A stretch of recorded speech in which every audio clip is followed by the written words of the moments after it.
What's up, YouTube? It's your boy Abe Delgado over here with TACKHAWK Shenanigans with another video. So today is the day. I'm gonna install the Bwoody full suspension kit on the TACKHAWK. I'm gonna get down and dirty, kind of give you tips and tricks as I go. This is my first time installing this in the Jeep. I've only done slight modifications to the engine, nothing too crazy. I've also done a catback exhaust, but your little simple, everyday bolt-on stuff that a lot of, car guys like to do. But anyways, let's check this video out. Hey, if you're new to the channel or checking this out for the first time, be that cool guy and hit that subscribe button. Give it a thumbs up if you think this video is awesome. Share it to your friends or anybody else that can find it informative. But anyways, let's get into the video. So guys, I'm over here, got the jacks all placed on the TACKHAWK. Just got done finishing the caster bushing. So you got your control arm right here, right behind your rotor. Control arm comes down. You got two sides of it, the back side, then the front side. This is where you put your adjustment plate. On this other side over here, you got the one end of the bolt. And there was a nut right there.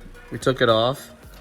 Once you take the nut off, you go ahead and put your plate in there and then tighten up this nut and this kind of washer, offset washer.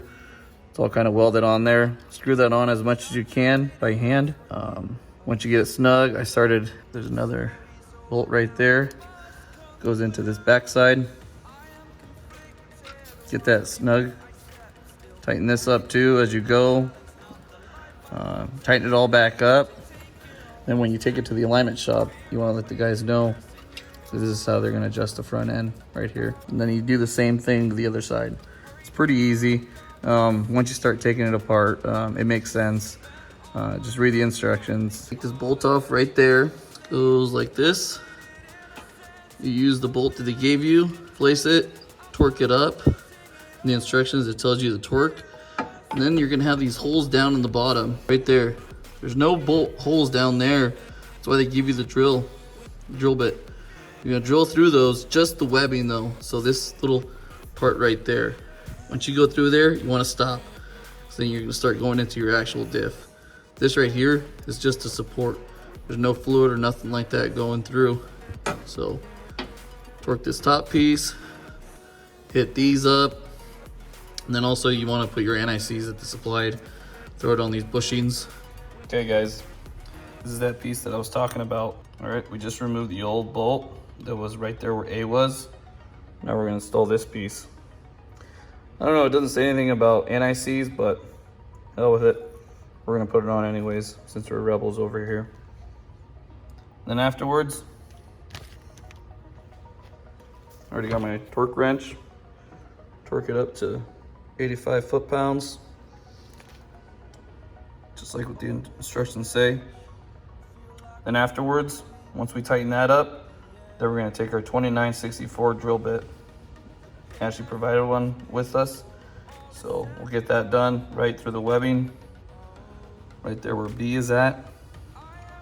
And then we'll torque those up to 37 foot-pounds. Holes all drilled up. Show you what they look like. You see how I didn't cut through? As soon as you feel it going, just stop and just go slow. Oh, and another tip, especially when you're drilling upside down, you gotta almost look up to what you're doing. Look at all these metal shavings that came down. Yeah. I'm wearing eye protection. Not the clearest out there, but they're protecting my eyes, and that's what's important. So when you're ever doing this, wear this stuff, guys. You get one of those little metal shavings in your eye, ouch. And that can turn really bad, but yeah, always wear your eye protection, guys. So we'll get those torqued up, 37 foot-pounds. Like I said, it'll go your bolt, washer. On the other side, it'll be washer, lock nut, torque to 37, both sides. And then that's it for the front diff support. So here's another tip that I just found out. Even though this is torqued, this still moves. It can go back down until you can torque it up there, and it's nice and solid. To make it easier to get back there, to put the washer on your nut, just pull this down, place your washer and not back there. Try to get on both sides as best you can. I'd probably do this side first, just because it's kind of harder to get back in there. And then slowly come up with this and then feed your bolts through there. We'll see how it goes. So got everything torqued up. One thing that I did run into, I don't know, you guys might not get it, but when I drilled these holes, this one lined up perfectly. This one, it felt like it was, you know, when I drilled it, it was too far to the side and closer to this angle part right there. So when I put the washer there, it wouldn't align with that hole because it was hitting over here. So what I had to do is just kind of remove this bolt back out and then just drill it at an angle. I don't know, it might be because of this diff. This front diff might have shifted a little bit. I don't know. And then I also had to put a smaller washer back there because that original one that was this size, it was just too big. It wouldn't fit. I'd have to almost like put this hole and just drill it bigger over here, and then just put a bigger washer on the end. So and then just put a smaller washer, but should still be good. I know it's pretty close to this edge right there, but I'll just have to keep an eye on it. I mean, it's torqued up to spec. It should be fine. And this is what it looks like with your skid plate back on. This is it right here. It's a metal piece. Don't get it confused with the plastic piece. This sits underneath the oil pan. But got our 4 bolts back on. 1, 2, 3, and 4. All right, so now we moved on to the sway bar links. Now this part can get confusing also because there's 4 pieces and they all look the same. You can probably install these backwards if you're not paying attention, but like we see it in the picture, and we'll refer back to it. So we're doing the front right now. So whatever hooks up to your sway bar, it's going to be the small side. Make sure you're using the front side links too. There's a difference. So this is the front side link. See the difference? Down here, closer to the tape, smaller the link is. Up here has a bigger face. So if we refer back to the picture, the small side goes to the actual sway bar. And this will be the same for the other side as well. So once you get that and you know that, then you're pretty much set to go. And you just follow the instructions right there. So I'm gonna go ahead and rip this old one off, install the new one. So we just pulled out the sway bar end link. This is it right here. That's what it's gonna get replaced with. A lot beefier, a lot more material going on. You can actually maintenance these ones. I'm sure these little rubber boots just probably take a crap after so long. Surprised there's no cracks in them, but yep, that's what we got. And then also guys, so this is the bolt that came out the top. You are gonna reuse this bolt. If it's you can see it's kind of crappy shape just from pulling it out, but you can go ahead and take like a wire brush or something like that, clean it up. I've been putting blue Loctite on everything that I've been putting on, just so even though it's being torqued up to spec, don't want anything rattling off.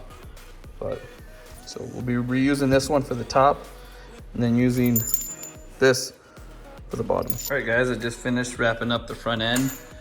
Just install these sway bar links. Got those torqued up to 115 foot-pounds of torque. Both sides, both top and bottom. Like I said, make sure you got your grease zerks fixed in the front, and the bigger end of the tow bar link goes on the top. Small end goes to the actual sway bar link. Yeah, wasn't too bad. It's kind of a pain in the ass to get in there with wrenches. It impacts. It's also a pain in the ass. But we got it done. New hardware is on the bottom. On the top, you reuse the hardware that it came with the TACKHAWK. The only thing you add on there is a washer. They give you 2 supplied washers, 2 bigger ones for this side. I put one over here, right next to the bushing. You don't put one on the end just because it already has kind of a washer on there with the nut. And then in this front side, they give you an extra one too, but I don't know if you guys taking these off. I know when I took them off for the iBox springs, this washer is a pain in the ass. I tried getting it off. I was gonna replace it, but I ended up saying screw it. They just give you an extra washer just in case you want to replace this one if you can get it off. The reason is it's just to protect this bushing right here, because you can see by the time you torque it up, it gets pressed in there.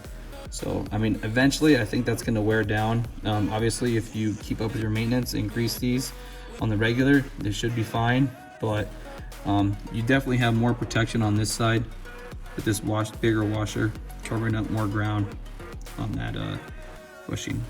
But that's the only thing. So I got two extras. Yep. Two extras for the front, one's for the other side. But yeah, it wasn't too bad. Just take your time, guys. This is pretty cool stuff. I'm pretty, I'd say I'm kind of intermediate. Like, I don't know a whole lot about these cars or any kind of car, but you know, once I start getting into it, it all makes sense. So yeah, don't be scared, just get after it. Read the instructions for sure. I'm not the kind of guy that just grabs a pair of instructions and just tosses them out. You know, they make them for a reason, guys, so go ahead and follow them as best as you can. And these instructions are actually pretty damn good. I'm pretty surprised. So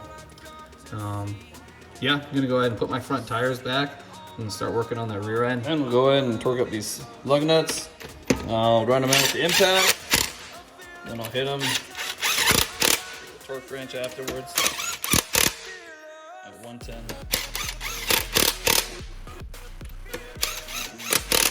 Hey, what's up, guys? I just want to give you guys a quick update on the Bwoody Suspension kit. I started the install earlier today.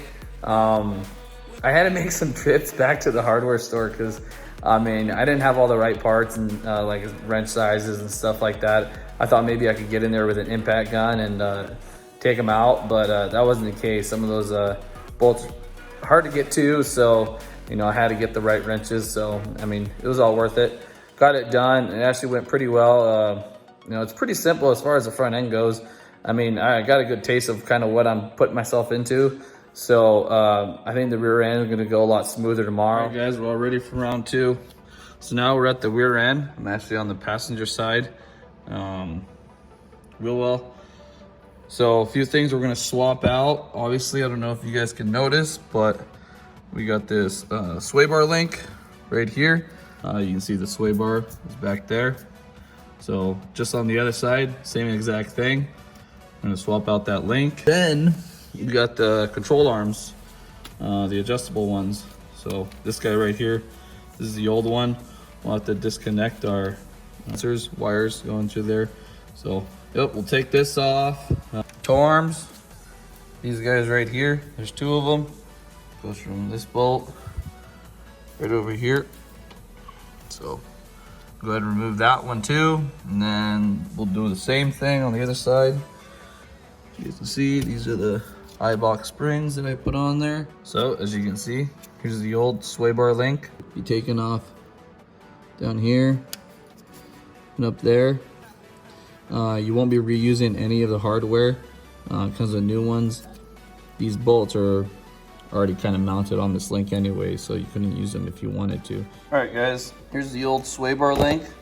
This is the new one that we're gonna install. Obviously, before we install it, we're gonna put some NICs on both sides of the bushing. Then afterwards, I'm gonna go ahead and slide it in there. So the two mounting parts, obviously, gonna be the actual sway bar right here. And then in the bottom, so the top side and the bottom side over here. Like I said, make sure the thicker part goes to the actual sway bar, smaller piece down there to the control arm. You see, back to this picture, got the lower control arm going to the smaller side, top side of that sway bar, and then you want to use a longer bolt, shorter ones for the bottom. Should be pretty good, and then we're going to torque it up to 75 foot-pounds. As far as like the grease fittings goes, I'm going to use this one that has this fittings going to the inside, just because I noticed if I would put this one in there, where the fittings are facing towards the side. I don't know if you guys can see, but this one over here by my thumb, it's kind of facing down towards that boot. Facing the Zerks to the inside might be the easiest route to go, so we're gonna roll with that. And you can see in this diagram right here, they give you 2 sets of these bolts. One's shorter, one's longer. You can see right there, shorter one's 80, longer one's the 100 millimeter. The longer one's gonna go in the thicker part of that sway arm link. So right over here in the top. And just make sure you put a washer in between both bushings. So washer right there, washer on this side. I think I did notice they sent these other washers that are kind of tapered on the top, but it doesn't say anywhere to use these things. I think it'll be all right. I guess you can call an ass. Yep, and then we'll torque it up to 75 foot-pounds. All right, guys, next we're gonna install the upper control arm. This is this guy right here. There's just 2 bolts. Loosen up both of these bolts. Then you just pull them out. You're gonna reuse these too, so don't throw them away. Same with the nuts. You're gonna use both. This one has a washer. There's the other part of it. There's the nut. So the washer, nut, and then just the bolt. So make sure we save those guys. And then if they're dirty or anything like that, get them wire brush. I'll throw some blue thread locker in there, just to get them snugged up, and I'll torque them up to 80 foot-pounds. All right, guys, here's our old control arm. Here's the new one. Now the new ones, they look exactly the same as far as which side it goes on, so it doesn't matter. So yeah, we'll get that thrown on there. What does matter is the way you face it. You see how it's curved right there? That's the part that's gonna go closest to the frame of the car. Now on this Jeep, they already have these cutouts right there. Now what I've heard, some of them don't come like that. Some of them you have to trim on there and it shows the instructions. So especially if you're lowered on lowering springs, you pretty much have to almost cut that out. But this one's already cut out. I don't know, it must have came like that from the factory because it had stock springs when I got this thing. So we'll slide right in there and throw our anti-seize and all that stuff. And then even though it's cut out, when I drop this thing down, I'll have to make sure I have enough clearance right here. So what's up, guys? I just finished installing the upper control arm. Didn't go too bad. Kind of a pain in the butt to get in there with the torque wrench and torquing those back up. Just try to put these little plates back in the same spot. I mean, when you take it in for alignment, they might have to adjust those and stuff like that, but they'll definitely adjust these. So these nuts right here, they're just back off nuts. So when they do have to adjust the control arm, they just back this off, unbolt it from there, and just turn this half of the control arm. Same for this side. So with these, I just kind of bumped them. They're not really a big deal. They're not really doing anything other than just kind of keeping this from turning, but it's not going to turn with it's bolted up there. But just go ahead and just bump those a little bit with the crescent wrench. So now, guys, we're in the rear end. There is your diff. Now we're going to take these 2 bolts off, and we got some little rivet inserts. Take off this little plastic skid plate. We'll have to remove it to access our rear diff, and then also it'll make it a little bit easier to work around as far as removing these toe arms. So before you also take off those bolts, you have to loosen up this sway bar that goes across. There's 2 bolts. Just take them off, and the sway bar will drop. Then you can actually pull this out, because this is too long. If you don't back this off and move it out of the way, you won't be able to pull this bolt out. Same with the other side. You can see that we can pull it out now, and the sway bar drop. Now with these toe arms, it says to do this in one of the last steps, but I'm just gonna do it right now. So this toe arm has to come off. This is your emergency brake line. This kind of just clamps on there, just kind of hold that line and, you know, from moving around. So what I did, just unclamp it. You're gonna have to kind of just pry it out of there. You know, it pushes this together around this toe arm. But go ahead and just save this. You're gonna end up cutting this bottom side right here and cut it right in the middle. And this will just sit on top of the new tow arm, and then you're gonna zip tie it. But just for right now, it's the same thing, exact same thing on the other side. I'll just put that on the side for right now.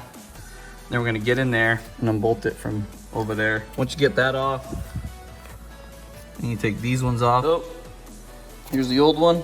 You see the new one's a lot thicker. A little more beef here. And you got them Zerks. The maintenance up. Yeah, look at that bushing. That bushing is all beat up. All right, so we're gonna put this in.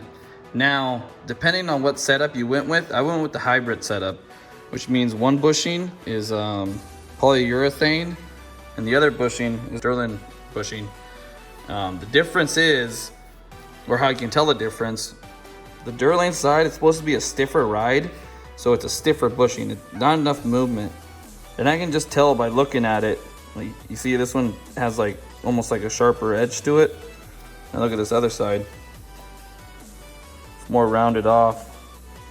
And you can tell by the feel too. I can definitely tell just by pushing down on it. The Durlane side is a lot stiffer.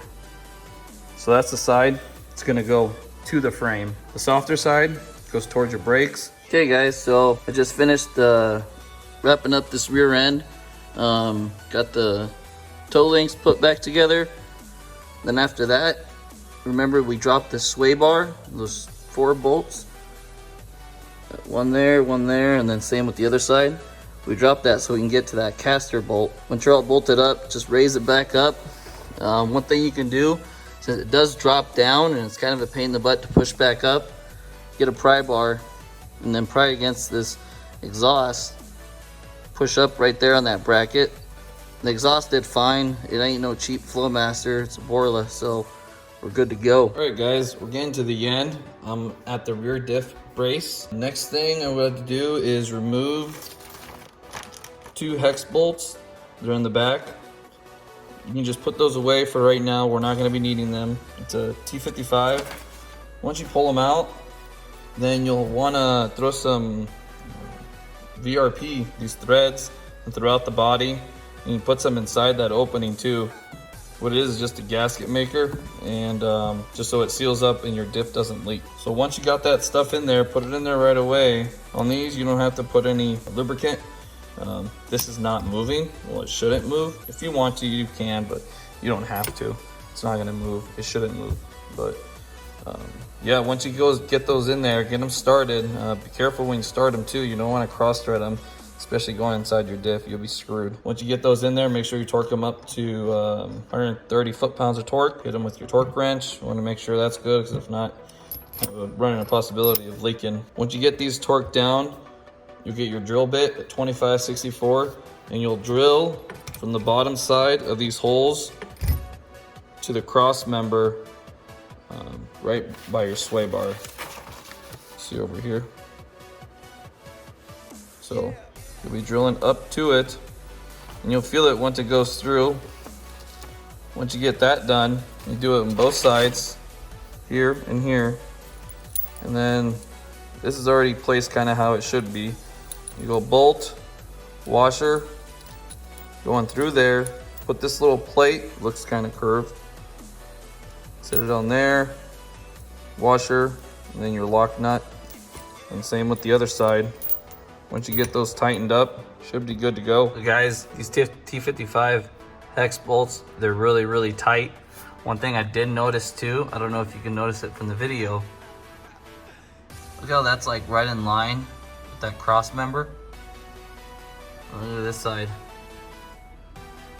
It's a little bit lower. So this diff is actually moved a little bit. So check this out, guys. I line that there, you won't be able to fit. Over here you will, but not over here. Okay guys, so because this diff has shifted, we have to realign it so we can get our bracket on there. So that bolt right there, and that bolt goes through the cross member to the diff. Kind of see it. Right there. So we're just gonna loosen them up. We're not gonna take them all the way off, both sides. And then there's 2 more going underneath the diff. drive line. So right behind the drive line, you got these two bolts as well. It goes up, goes to the frame. Just loosen those. This one and then that one. You should be able to wiggle this thing around, pick it up to where it's all aligned. All right, guys, I just finished installing the rear differential bracket. Like I said, these holes didn't really line up that well, so I loosened up those 4 bolts that I was talking about.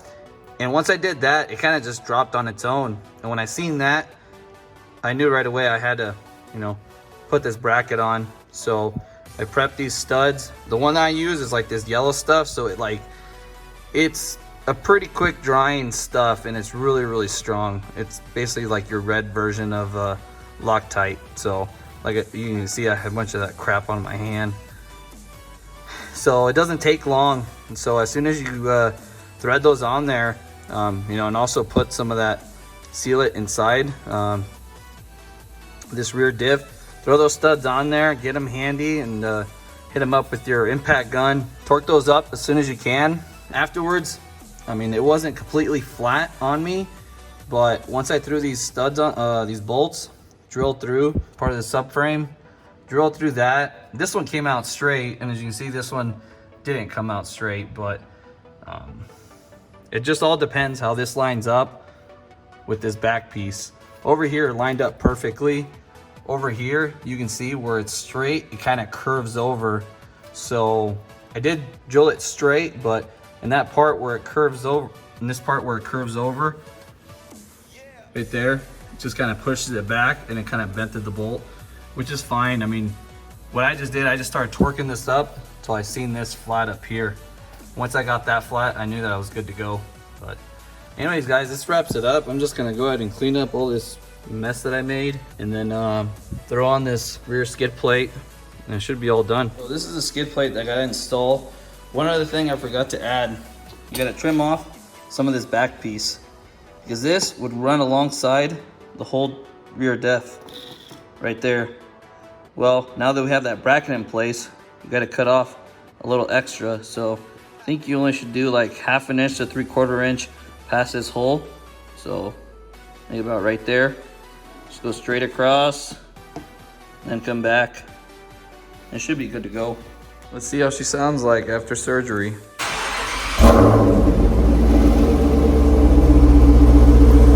So guys, I got the Jeep all leveled down. Everything's good to go. Started her up. You know, she's running good. I'm all cleaned up. Man, I was dirty before, as you guys could see, but got the whole garage cleaned up too as well. So it went pretty good. The installation, it was awesome. I really enjoyed it. I learned a lot of new things about this car, which is great. You know, I hope a lot of people can learn something and, you know, just tackle it, man. My biggest tip that I can give to you guys is read the instructions. The instructions are some of the best instructions I've ever seen on any car installation, and even the diagrams, things like that. And also, guys, you know, go to the source too. Just call Bwoody up. I even sent him a few emails because I was kind of confused, especially with, you know, some of the bolts too and the hardware that they don't tell you exactly what it's for. They just kind of just, here's a package. But call them up. They're really informative. The front lady, she's actually very, very smart. She knows what she's doing. I believe her name is Brienne. So, you know, holla Brienne. Yeah, guys, hope you guys enjoyed this video. I know I learned a thing or two out of this Trackhawk and stuff like that, and it's pretty awesome. Give it a thumbs up if you guys liked it. You know, subscribe.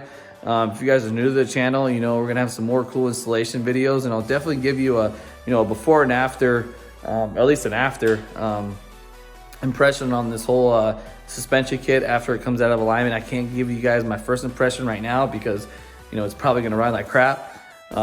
Which is normal, you know, it's not aligned. So yeah, guys, we'll see you on the next one. Peace.